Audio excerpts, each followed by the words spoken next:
Hi, I'm Amy Lakin, and welcome to the second week of English 107, Examining Controversial Issues, Part 2. Your lessons this week can be divided into 3 areas: writing argumentative essays, reading sources, paraphrasing and summarizing the information in the sources and citing the sources, and common punctuation errors. These lessons will help to prepare you to write the Unit 2 individual project. For this assignment, you need to become more familiar with Course Topic 1, especially the different points of view and controversy surrounding it. While Google may be the first place you think of for finding sources, remember that the Opposing Viewpoints database in the AIU online library has an overview article that explains the different sides of the argument. Read the overview article and consider, what does one side think? What does the other side think?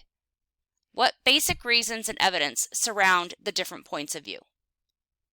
To complete the Unit 2 individual project, you will need to determine your opinion about the course topic and why you have that opinion.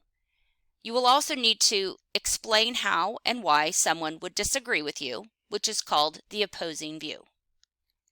Take note of the IntelliPath lessons that provide helpful information on how to critically read sources and how to put the information into your own words. When you thoughtfully complete the Unit 2 individual project, you will also be completing the groundwork for the Unit 3 discussion board assignment.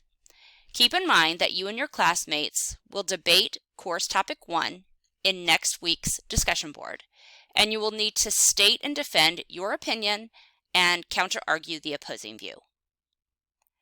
I leave you with this quote by Walt Disney: "The way to get started is to quit talking and begin doing."